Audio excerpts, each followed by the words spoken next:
Olá, me chamo José Ramos, estou aqui para convidar vocês a participar da leitura do livro de Hugo Vast sobre Jonas Tabor e Cirudã.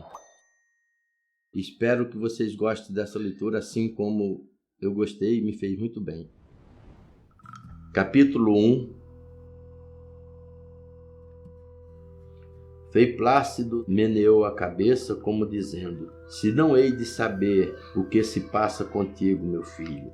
Bateu-lhe carinhosamente no ombro e repetiu-lhe as palavras de Kempis: não é santo tudo que é alto, nem todo desejo puro. Às vezes nos move a paixão e pensamos que é zelo.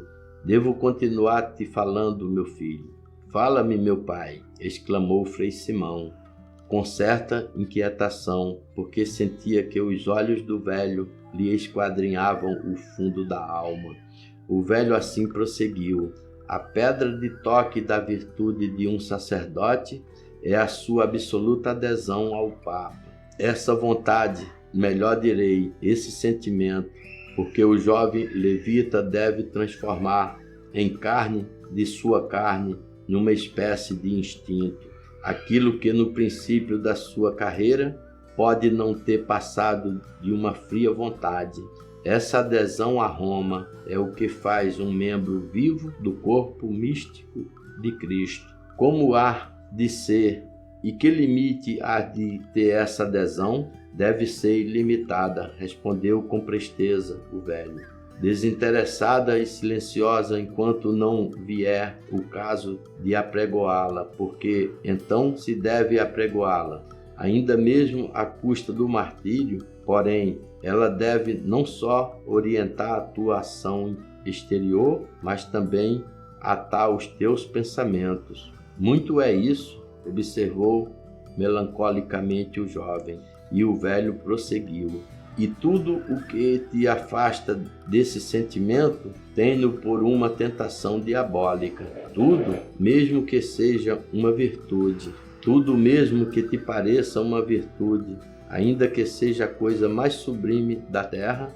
ainda que seja a promessa de uma tiara, ainda que seja a segurança de uma cruz. E se Cristo aparecer e me disser: afasta-te de Roma e segue-me, Frei Plácido refletiu apenas um segundo e respondeu sem titubear: isso está predito no Evangelho e será o sinal de que o mundo vai chegando ao seu fim. 3 evangelistas, Mateus, Marcos e Lucas, dizem-nos idênticas palavras: virão muitos em meu nome. Se alguns vos disser: Cristo está aqui, Cristo está ali, não lhe deis crédito, porque se levantarão falsos Cristos e falsos profetas. E como esta há de ser a suprema tentação dos eleitos, ao nos pôr em guarda contra ela, Jesus Cristo ajunta uma advertência: olhai que eu vos disse de antemão. Após um momento de silêncio embaraçoso, o velho reatou a sua conversa. A virtude primordial de um religioso, prosseguiu Frei Plácido, é a obediência, porque sendo feita de humildade, encerra todas as outras. Obediência, não só exterior, que é aparente, mas também interior, que significa a renúncia à própria vontade e também à própria opinião. Sim, também, um religioso não realiza o seu fim senão quando aniquila a sua personalidade e vem a ser como uma gota de água no mar, sem dimensão, nem limites, nem elementos exclusivos. Ela está no mar e o mar está nela. Assim farei, respondeu Frei Simão brandamente. Escuta agora uma advertência que não deves esquecer. Sobre 2 pilares assenta a vocação do sacerdote. Enquanto ele resiste, o edifício se mantém. Quando um deles afrouxa, o outro não tarda a ceder e tudo rui. Quais são esses pilares? Pensar em outras coisas maiores e aparentemente mais sublime. Porém, para mim, esses 2 pilares são a reza litúrgica e a devoção ao Papa, ou por outras palavras, a oração disciplinada e a infalível humildade. Frei Simão estremeceu como aquele a quem de improviso lhe toca numa ferida oculta. Depois ajoelhou-se e beijou os pés do velho, calçado de sandálias. O superior retirou-se e ele ficou só na sua cela, cujas caiadas paredes pareciam tintas de púrpura, pois pelas suas vidraças que davam para o jardim penetrava os rubros fulgores de um maravilhoso crepúsculo. Abriu a janela e respirou a plenos pulmões o fresco vento da tarde. Senhor, Senhor, exclamou batendo no peito, à maneira do publicano, sinto-me como Daniel, homem de desejo. Tenho a consciência de que trago comigo todas as energias de uma nova crença. A minha missão é reconciliar o século com a religião no terreno dogmático, político e social. Sinto-me sacerdote até a medula dos ossos, mas recebi do Senhor um segredo divino. A igreja de hoje não é senão o germe da igreja do futuro, que terá 3 círculos. No primeiro caberão católicos e protestantes, no segundo, judeus e muçulmanos, no terceiro, idólatras, pagão e até mesmo os ateus. Começarei sozinho em mim mesmo o perfeito reino de Deus. Sou primogênito de uma nova aliança. A cela encheu-se de azulada sombra e o sino chamava ao coro. Tirou-o do seu arroubo. No coro havia 6 frades. Mais tarde, no refeitório, reuniram-se até 12, entre professores e coristas. E como fosse um dia de grande festa, o cozinheiro acrescentou as couves fervidas e as alfaces com azeite, que formavam o sustento ordinário deles. Um pedaço de anchova assada e um jarro de cerveja. Frei Plácido exultava vendo aquele tímido reflorescimento da sua congregação. A Deus provera que o arrozinho que brotava no santuário se transformasse em rios caudalosos, como o da visão de Ezequiel. Para descansar o cérebro fatigado, essa noite na cela, pôs-se ele a ler um livro em que se contava minuciosamente a morte de Voltaire, nécio e desventurado personagem, que no espantoso transe se interessava mais pelo destino de sua velha carcaça, já semi-petrufata, do que pelo destino da sua alma imortal. Leu as artimanhas de que ele se valeu para que não negassem ao seu corpo a sepultura eclesiástica, que ele desejava somente pela mais inexplicável e contraditória vaidade. Para conseguir este propósito, ele chamou o confessor e conseguiu em afirmar um documento retratando-se das suas doutrinas. Mas como melhorasse dessa doença e recuperasse a saúde, arrependeu-se da sua retratação e, temendo recair nela, se tornasse a adoecer, em presença de um notório, levantou um protesto contra a manifestação análoga que outro confessor pudesse arrancar-lhe. Passaram-se nada menos que 35 anos. Deus esperava-o com infinita paciência. Achou ele de novo em transe de morte e, preocupado sempre com o destino do seu cadáver, aceitou os auxílios de M. de Tar de Tessac, cura de São Ciprício. Sua paróquia exaurou a retratação de rituais sem a qual nenhum sacerdote tinha faculdade para absorvê-lo, mas o cura submeteu o caso ao arcebispo, que não aceitou aquele documento, redigido com demasiada astúcia, e exigiu algo mais categórico. Aproveitando uma fugaz melhora, Voltaire começou a chicanar. Breve chegou de vera a morte, e o filósofo expirou. Não rodeado de flores e de amigos, e dialogando e sorrindo filosoficamente, conforme o imaginavam os seus admiradores, porém blasfemando e nu, porque o seu ventre inflamado não suportava nenhuma fibra de fio, e gritando que lhe desse um tanque de gelo para aplacar a sede. Tais chegara a ser a sua tortura e o seu desespero, que ele meteu as mãos no pus de sua bexiga e encheu com ela a boca, enquanto os circunstantes, sua sobrinha Denis, seu sobrinho Vilet, seu criado Uache, seus médicos Tonchim e Lores, transido de terror, contemplava a cena. Disse o frade, indo fechar o livro. Conteve-se a ver a data. Voltaire morrera a 30 de maio de 1778. Naquela noite, contemplava-se o segundo centenário dessa morte,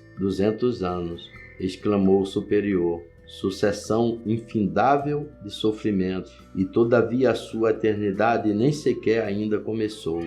Que mistério, Senhor, os destas almas, às quais deste mais luz do que as outras, e que mais vos blasfemaram.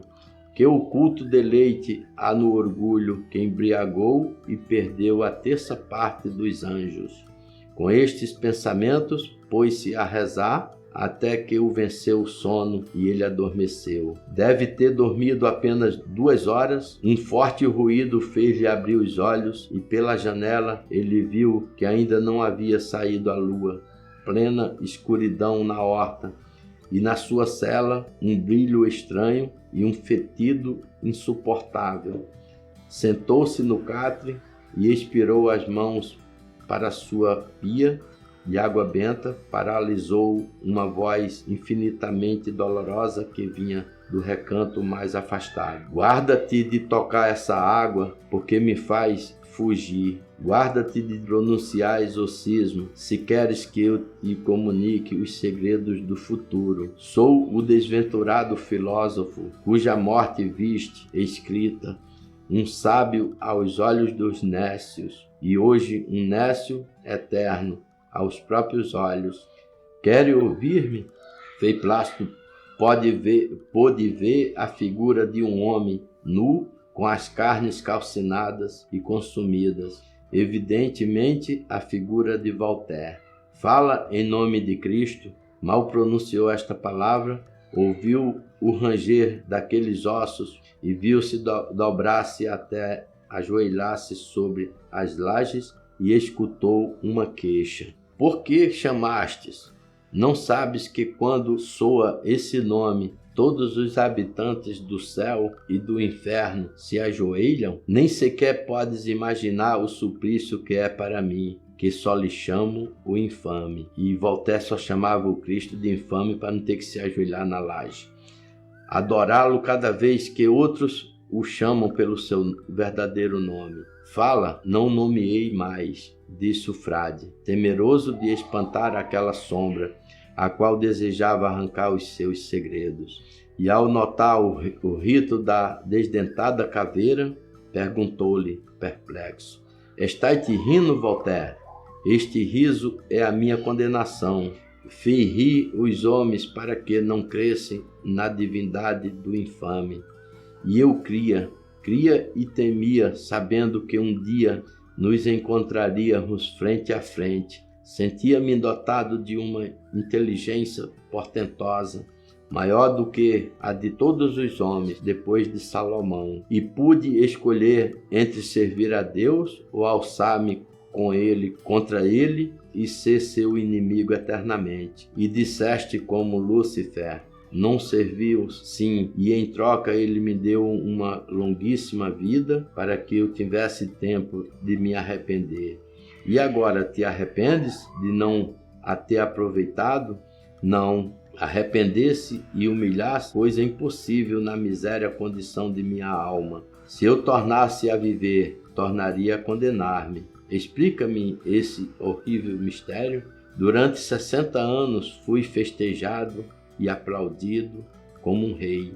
Poetas, filósofos, príncipes, mulheres pasmavam de admiração antes a mais trivial das minhas pilheiras. E tu também te admiravas de ti mesmo? Eu, à medida que a velhice avançava, tinha maior asco do objeto daquela admiração de homens e mulheres, pois cada vez que abria a minha boca, antes que ele sentisse o rumor das minhas palavras, eu sentia o fetido do meu hálito. Mas se era nauseabundo o fetido da minha boca, Incomparavelmente pior era a hediondez dos meus pensamentos. Infeliz, eles me consideravam um semideus, e eu os desprezavam, sentindo apodrecer-se a minha carne, invólucro da alma imortal. Ai de mim, durante 84 anos, essa carne que se ia dissolvendo, foi a minha defesa contra o infame, enquanto eu, isto é, a minha vontade, subsistisse entrincheirada nessa carne, eu poderia continuar lançando o meu grito de guerra: esmagai o infame. Cristo vive, Cristo reina, Cristo impera, exclamou o horrorizado velho, sem pensar nas consequências desse tríplice louvor. Ai, fez Voltaire com indescritível lamento, e outra vez ouviu-se o sinistro ranger de seus joelhos queimados, que se dobraram até o solo, e viu-se a macabra figura prostrar-se de joelho. Este é o meu tormento maior, confessar a divindade dele, murmurou o frade para si mesmo, e acrescentou em voz alta: acaso não temias a Deus? Oh, se o temia! Oh, miséria contradição da minha soberba! Quando eu pensava na morte, aterrorizava-me e daria a minha fortuna e a minha fama e os meus livros por um só grão de humildade.